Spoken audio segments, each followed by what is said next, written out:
رب اشرح لي صدري ويسر لي أمري واحلل عقدة من لساني يفقهوا قولي.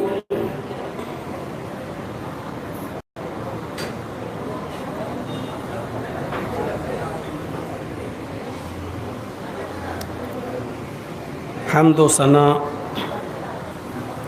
تعریف و توصیف، کبریائی اور بڑائی، بزرگی، تسبیح و تحلیل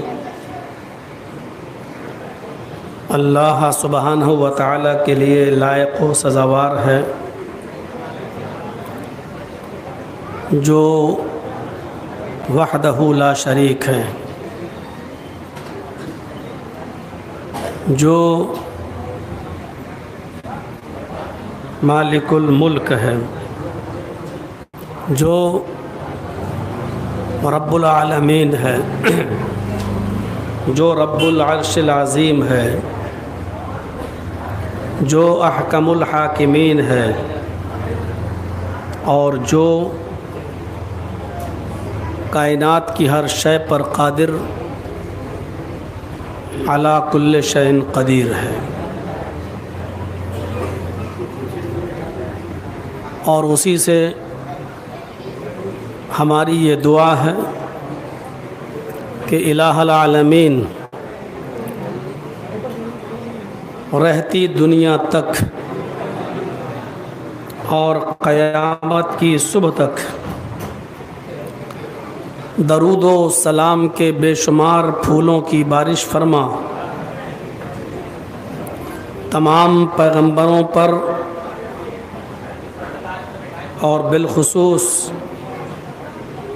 رحمت للعالمین جناب محمد رسول اللہ صلی اللہ علیہ وسلم کی ذات گرامی پر اللہم صلی وسلم وبارک علیہ. آج رمضان المبارک کے مہینے کی آخری عشرے کی طاق راتوں میں سے آج دوسری رات ہے. 21ویں رات گزر چکی ہے. آج ہم 23ویں رات میں داخل ہو چکے ہیں، اور 23ویں رات مغرب کی نماز کے بعد شروع ہو چکی ہے، اور طلوع فجر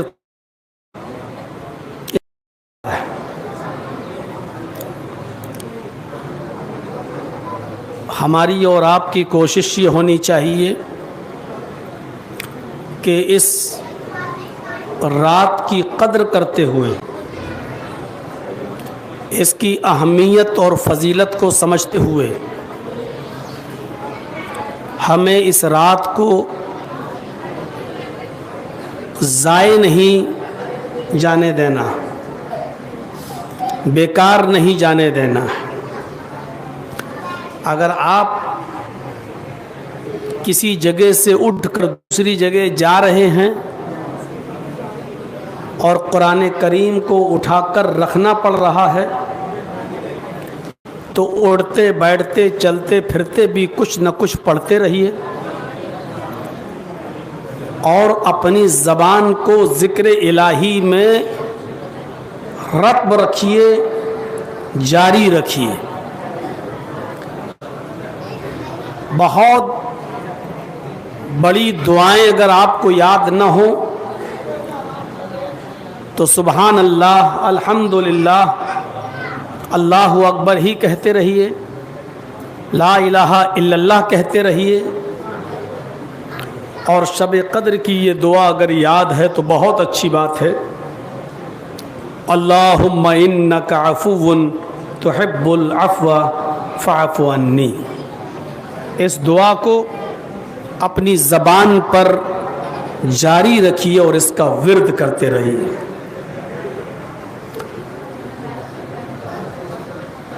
جمعے کے خطبے میں نے شاہی جامع مسجد میں رمضان کی فضیلت کے موضوع پر تقریباً 40 منٹ کا خطبہ دیا ہے. جو لوگ نہ سن سکے ہوں وہ ہمارے یوٹیوب چینل راجدھانی چینل پر یا جرجیس انصاری آفیشیل پر اس خطبے کو سن سکتے ہیں. پرسوں کی جو رات تھی بیرون ٹولے میں وہ تھوڑا سا وقت زیادہ ہو گیا. اتنا لمبا خطاب نہیں ہونا چاہیے شب قدر میں. وہ خطاب بھی آپ کو ہمارے ان دونوں چینلوں پر مل جائے گا. آج میں ان دونوں خطبوں سے ہٹ کر کوئی اور چیز آپ کو بتانا چاہتا ہوں جس کا تعلق رمضان سے بھی ہے اور رمضان کے بعد بھی ہے. رمضان کی فضیلت بتاتے ہوئے میں نے اس بات کا ذکر کیا تھا کہ اللہ تبارک و تعالیٰ اس مہینے کے اندر صفدت الشیاطین شیطان کو قید کر دیتا ہے.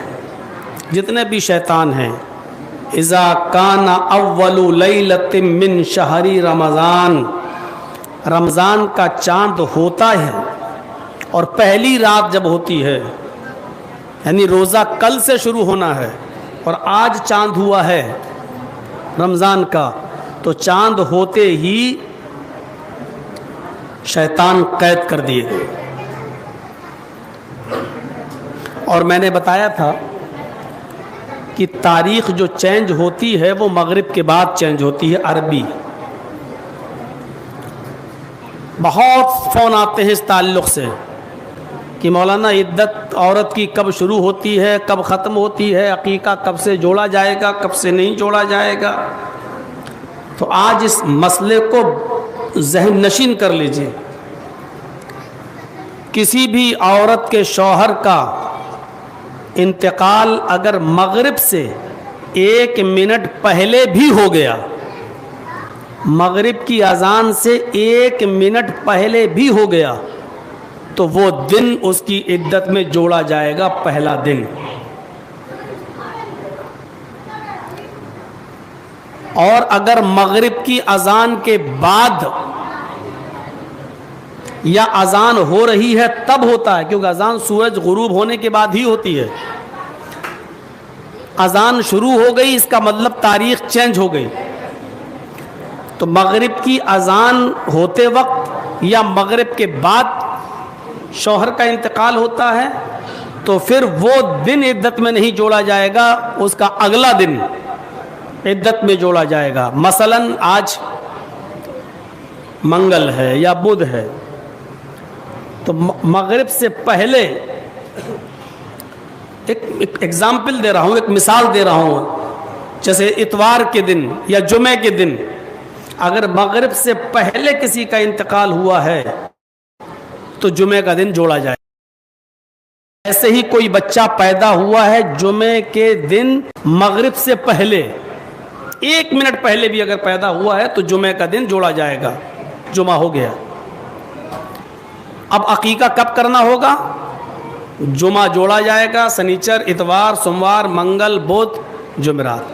اب عقیقہ آپ کا جمعرات کو ہوگا. پیدا ہوتا ہے تو جمعے کا دن کیونکہ اب سنیچر لگ گیا ہے عربی کے حساب سے.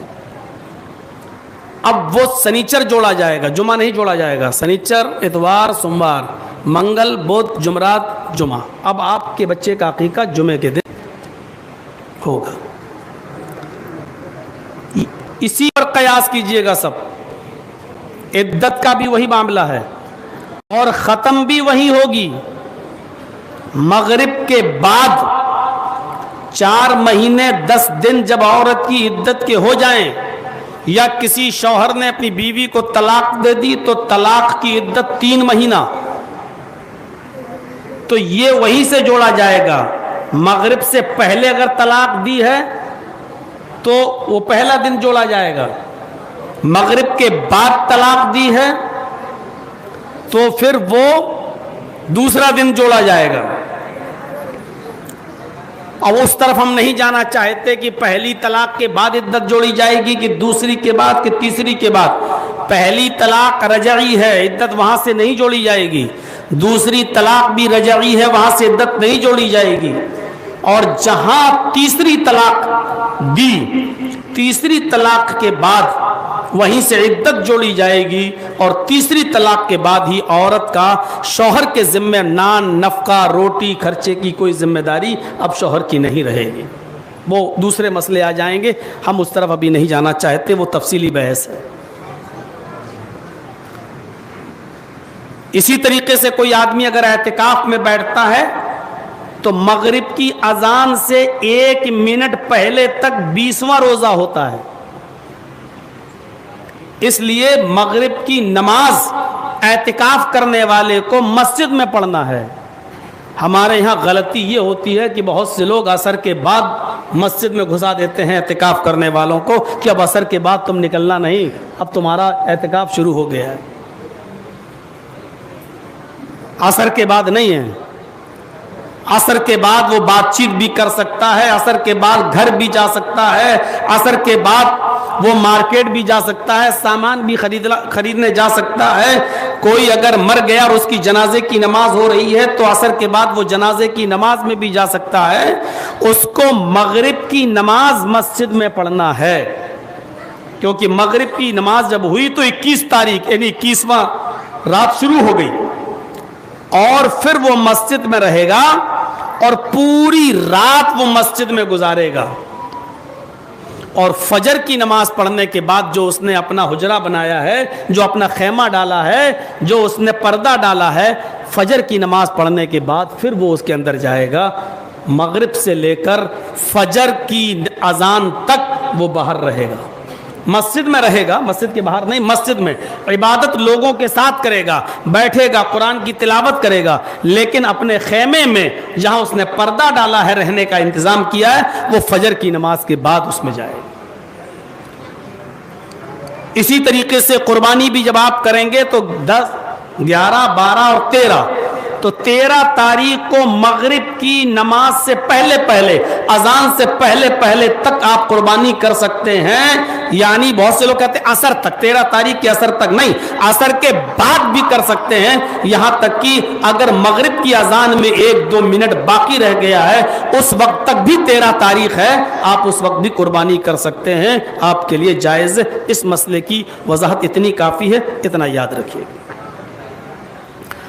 تو اذا کان اول لیلۃ من شہر رمضان, رمضان کی جب پہلی رات ہوتی ہے, صفدت الشیاطین, شیطانوں کو قید کر دیا جاتا. چاند ہوا کہ شیطانوں کو قید کر دیا گیا.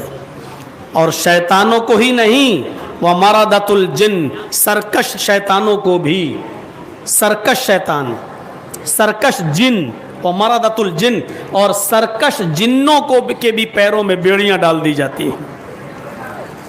اب تھوڑی سی بات اگر کہہ دیں تو ابھی بری لگ جائے گی. جب جنات سرکش شیطانوں کے پیروں میں بیڑیاں ڈال دی گئیں, اب رمضان کے مہینے میں جو لڑکیاں نوٹنکی کریں, او ہاں یہ آنکھ پھاڑیں, تو 10 تھپڑ مارو ان کے, کیونکہ نوٹنکی کر رہی ہیں, وہ ڈرامے کر رہی ہیں, وہ اور بے وقوف بنا رہی ہیں. نبی اکرم صلی اللہ علیہ وسلم نے جب کہا کہ وہ مرادۃ الجن, رمضان کا چاند ہوتے ہی اللہ سرکش جنوں کے پیروں میں بھی بیڑیاں ڈال دیتا ہے, ان کو بھی خط, ان کی طاقت کو سلب کر لیتا ہے, چھین لیتا ہے. پھر یہ نوٹنکی کرنا چاہتی ہے. اس کا مطلب یہ ہے کہ یہ شادی کہیں اور کرنا چاہ رہی ہے اور ماں باپ وہاں ہونے نہیں دے رہے ہیں, اس لیے ڈرامے بازی کر رہی ہے. اس کو سماج کے لوگوں کو اور گھر والوں کو بہت غور سے اور اچھی طریقے سے سمجھنے کی ضرورت ہے. اس بات کو ہو سکتا ہے میری تقریر کے بعد میں کہہ رہے مولانا جس پہ بیتتی ہے وہی جانتا ہے, یہ تمہارا سماج کہتا ہے اور تم کہتے ہو. ہم یہاں قرآن و حدیث سنانے آئے ہیں, تمہاری اور تمہارے سماج میں کیا ہو رہا ہے اس کو ہم نہیں. ہم نے بیرن ٹولے کی تقریر میں کہا تھا کہ سماج میں کیا ہو رہا ہے وہ میرے پیروں کے جوتوں کے نیچے, اس کی کوئی حیثیت نہیں.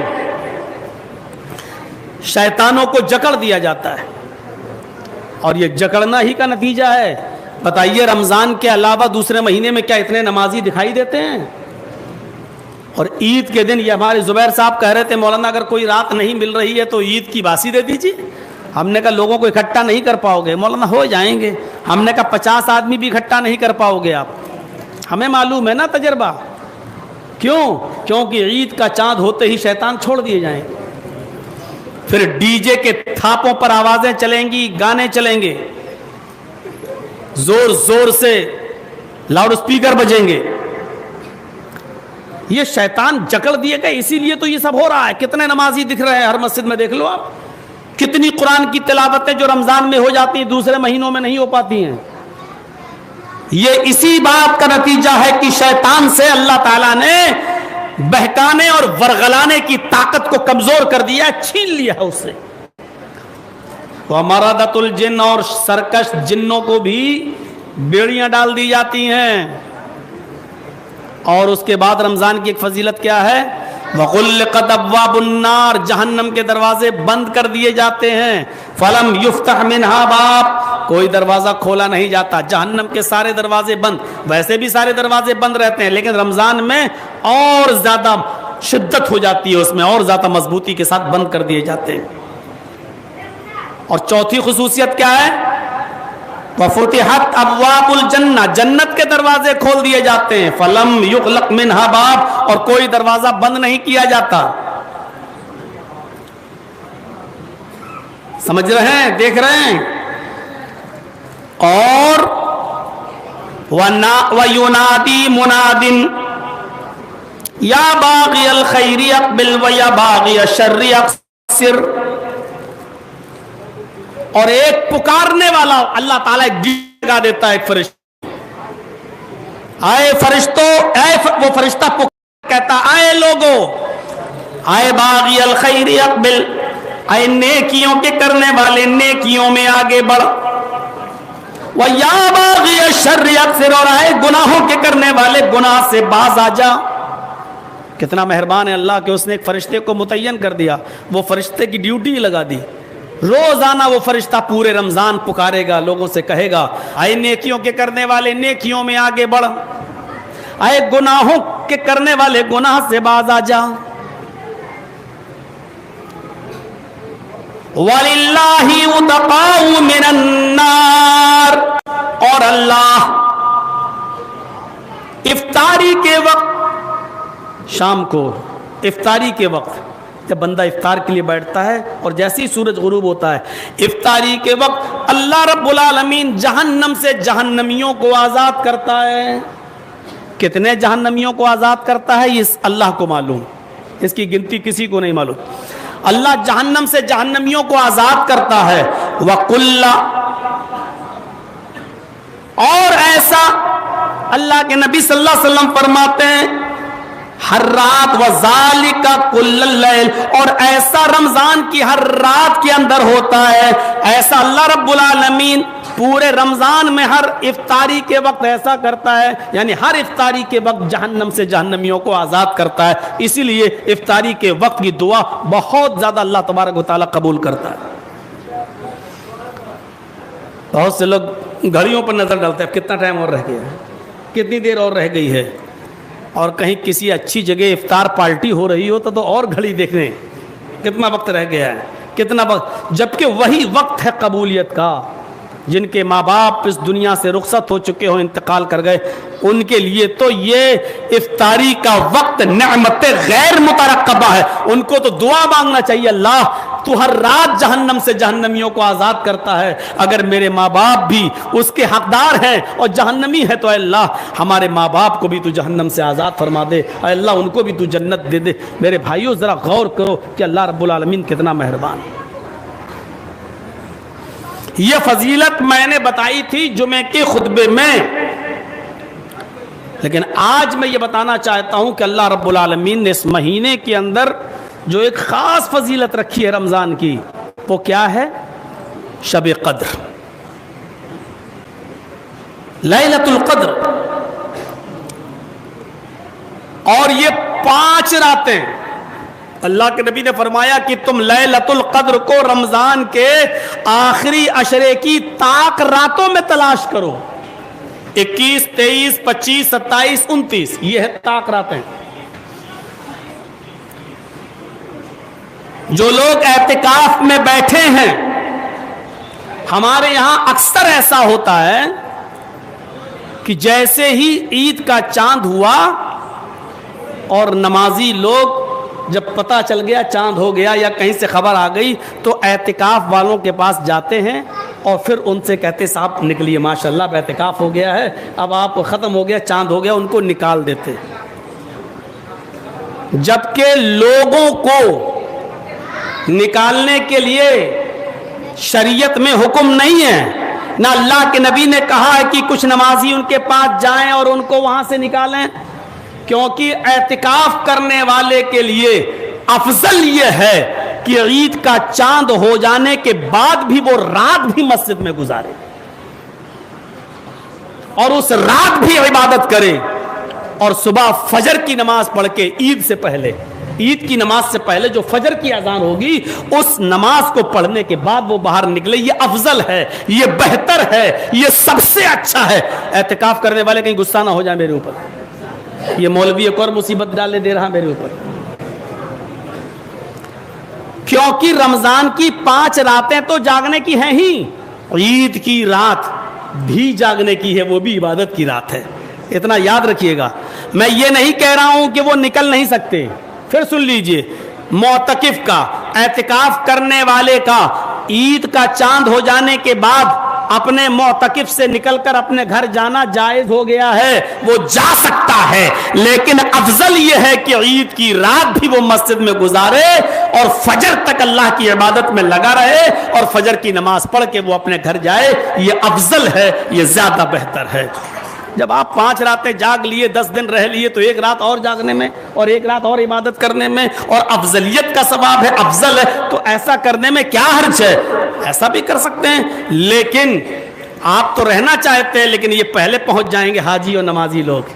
صاحب نکلو، بہت سی مسجدوں میں تو ہار اور پھول لے کے پہنچ جائیں گے. لو ماشاءاللہ صاحب پھونکے ڈالو، لو اب ہو گئے جنتی. اب رمضان بھر آپ نماز پڑھیں نہ پڑھیں، لیکن 10 دن جو عبادت کرنے والے نے پھونکے ڈال دی آپ کے اوپر، اب آپ سیدھے جنت الفردوس میں چلے گئے. کہاں کے رسم و رواج ہم نے پال رکھے ہیں اور اعتکاف کرنے والے ایک سے دم کرواتے ہیں. لو صاحب، بہت سے لوگ پانی کی بوتلیں تک لے کے جاتے ہیں، پھونکو. میرے بھائی یہ ساری چیزیں بدعت ہیں، بدعت. آپ جس مسلک سے جڑے ہیں وہ مسلک ان تمام خرافاتوں سے بہت دور ہے. ہمارے یہاں سنت وہی ہے جو جناب محمد رسول اللہ صلی اللہ علیہ وسلم نے بتایا. اللہ کے نبی صلی اللہ علیہ وسلم بھی اعتکاف کرتے تھے، بلکہ آخری سال رمضان میں جس مرتبہ آپ کا آخری رمضان تھا اس مرتبہ تو آپ نے 20 دن کا اعتکاف کیا. لیکن کوئی ایک حدیث بتا دے کوئی آدمی کہ اعتکاف سے نکلنے کے بعد صحابہ نے اپنے بٹن کھولے ہوں، کہا اللہ کے رسول ذرا ہمارے اوپر دم کر دیجئے، لیجئے، اور اللہ کے نبی ایک طرف سے سب کے اوپر دم کرتے چلے گئے ہوں، اور کہا ہو اللہ کے نبی پانی دم کر دیجئے، اور اللہ کے نبی نے پانی کی بوتلوں میں پھونک ماری ہو. جو نبی کھانے اور پینے کی چیزوں میں پھونکنے سے منع کرتا ہو اور یہ کہتے ہو کہ کھانے اور پینے کی چیز پر پھونکنا. بہت سے لوگ چائے گرم ہے اب ٹھنڈی کر کے پی رہے ہیں، کھانا کر منع کیا ہے اللہ کے رسول نے. جہاں پھونکنے سے منع کیا ہے وہ نبی آپ سے یہ کہے گا کہ پانی کی بوتلیں لے کے جاؤ اور دم کرواؤ، پتہ نہیں کہاں. ارے یہ خرافاتیں دوسروں کو کرنے دو. اہل حدیثوں تم تو ان تمام چیزوں سے پاک و صاف ہو، کم سے کم اپنی پاکی اور صفائی کو برقرار رکھیے. آج سوشل میڈیا پر دیکھیے جو لوگ صرف 27 کرتے تھے اور 27ویں رات کو اپنی مسجدیں سجاتے تھے، آج ان کے بڑے بڑے مولوی پاکستان کے علماء اور دنیا بھر کے علماء اب آج اس بات پر آ گئے اور چیخ کر کہنے لگے نہیں اب راتیں تو 5 ہی جاگنی چاہیے، 27ویں رات کی کوئی خاص اہمیت نہیں ہے. آج ان کے بڑے بڑے علماء یہ کہنے لگے ہیں. غور کیجیے آپ،